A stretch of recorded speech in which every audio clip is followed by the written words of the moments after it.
नमस्कार, between the lines with Neeraj में आपका स्वागत है। आज हम बात करेंगे जो राहुल गांधी और मल्लिकार्जुन खड़गे दोनों ने मिलके लंबी चौड़ी चिट्ठी प्रधानमंत्री मोदी को लिखी है। चिट्ठी में जाति जनगणना करवाने के लिए जो गड़बड़ हो रही है उसके बारे में लिखा गया है, क्या करना चाहिए उसके बारे में लिखा गया है, लेकिन एक चीज दोनों ने छुपा ली।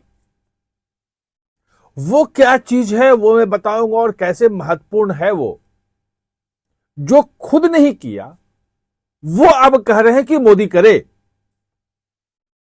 भाई 2012 में 14 साल पहले जब आपके हाथ में चीजें थी, जब आप जाति जनगणना करवा रहे थे, तब आपने नहीं किया और आपने जो फैसला लिया वो कैबिनेट का डिसीजन है, भाई सरकार का डिसीजन है। उस वक्त ये डिसीजन क्यों लिया था?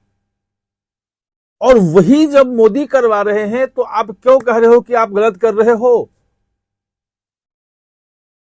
भाई इसमें तो कोई तर्क होना चाहिए।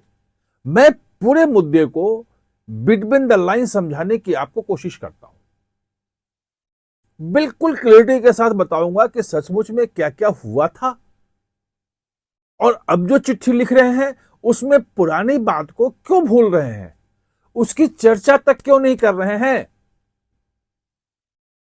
बात जाति जनगणना की है और जाति जनगणना करवाने की मांग कोई नई नहीं है।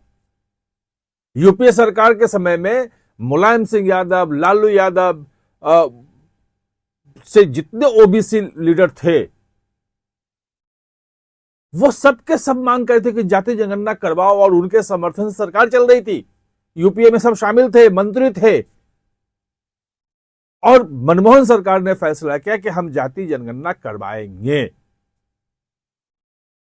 ये 2009-10 का फैसला था ये, लेकिन मनमोहन सिंह सरकार ने ये लिया कि हम सेंसस के साथ नहीं करवाएंगे। भाई 1931 में तो सेंसस के साथ ही हुआ था, जातियां गिनी गई थी। जो जातियां गिनी गई थी 1931 की जनगणना थी, उसका गिनी गई थी। जानबूझ के फैसला लिया कि नहीं हम अलग से करवाएंगे और उसका नाम दिया सोशियो इकोनॉमिक कास्ट सेंसस। पता नहीं जो उसके आंकड़े इतने फ्लॉड हैं, इतने गड़बड़ आंकड़े आए हैं कि उदाहरण दूंगा तो आप चौंक जाओगे, लेकिन सेंसस में होते तो आंकड़े सही आते। इस बार सरकार ने किया है कि सेंसस के साथ ही जातियां गिनी जाएगी, वहां आंकड़ों में गड़बड़ी आप नहीं कर सकते। उस वक्त जो हुआ, एक उदाहरण से देता हूं मैं आपको, आप समझ लो। जब आयुष्मान भारत योजना लागू हुई तो यह सोशियो इकोनॉमिक कास्ट सेंसस के आधार पे थी, उसके आंकड़े थे और उसमें 7 पैरामीटर पे सरकार ने 10 करोड़ 74 लाख परिवारों को ढूंढा कि ये गरीब हैं, इनकी ये चीजें हैं, इनको जो है 5 लाख सालाना जो है हम इलाज का खर्च देंगे हर परिवार को। कार्ड बनने शुरू हुए। पता है कितने कार्ड बने थे? मुश्किल से 13-14 करोड़ कार्ड बने। लोग मिले ही नहीं। उसमें कोई नया आदमी नहीं आ सकता है, कोई नया व्यक्ति अपने आप को नहीं ला सकता है कि जी मैं गरीब हूं और मेरा कार्ड बन जाए। उसमें जो डाटा में जो था परिवार, उन्हीं परिवारों को ढूंढ ढूंढ के करना था। मुझे ध्यान है 2022-23 में सरकार ने पूरा ड्राइव किया, सब कुछ किया कि भाई हर आदमी गांव गांव जाओ, जो मिले उसके परिवार को ढूंढो कहां है और उसको आयुष्मान कार्ड दो, क्योंकि वोट बैंक है वो। 17-18 करोड़ पहुंच पाए केवल।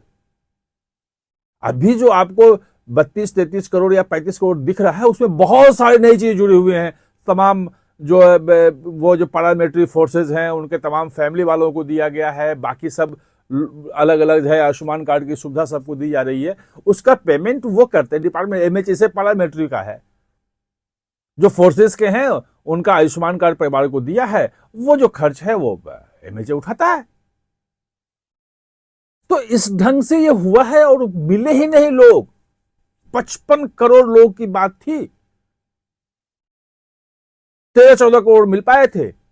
ये डाटा आया था, इसलिए वो डाटा जारी नहीं हुआ। बाकी चीजें जो छोड़िए आप, डाटा इकट्ठा कैसे, पूरी पूरी बहस हुई, फाइलें चली, सब कुछ हुआ।